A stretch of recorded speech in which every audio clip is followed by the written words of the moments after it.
অন্তর্বর্তী সরকারের প্রধান উপদেষ্টা অধ্যাপক মোহাম্মদ ইউনূস ও ভারতের প্রধানমন্ত্রী নরেন্দ্র মোদী আজ শুক্রবার থাইল্যান্ডের রাজধানী ব্যাংককে আলোচনায় বসেছেন।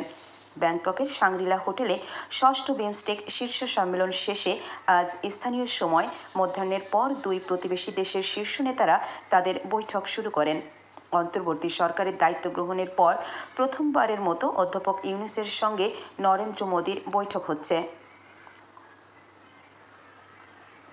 গত ৫ আগস্টের ছাত্র জনতার অভ্যুত্থানের পর টানাপোড়েনের মধ্যে যাচ্ছে ঢাকা দিল্লি সম্পর্ক। এমন পরিস্থিতিতে আজ অধ্যাপক ইউনূস ও নরেন্দ্র মোদী প্রথমবারের মতো আলোচনায় বসলেন। দ্বিপক্ষীয় আলোচনার আগে গতকাল বৃহস্পতিবার বিমস্টেক নেতাদের সম্মানে আয়োজিত নৈশভোজে অধ্যাপক ইউনূসের সঙ্গে নরেন্দ্র মোদীর দেখা হয়। সম্মেলনের আয়োজক থাইল্যান্ডের প্রধানমন্ত্রী পেতংতার্ন সিনাওয়াত্রা এই নৈশভোজের আয়োজন করেন।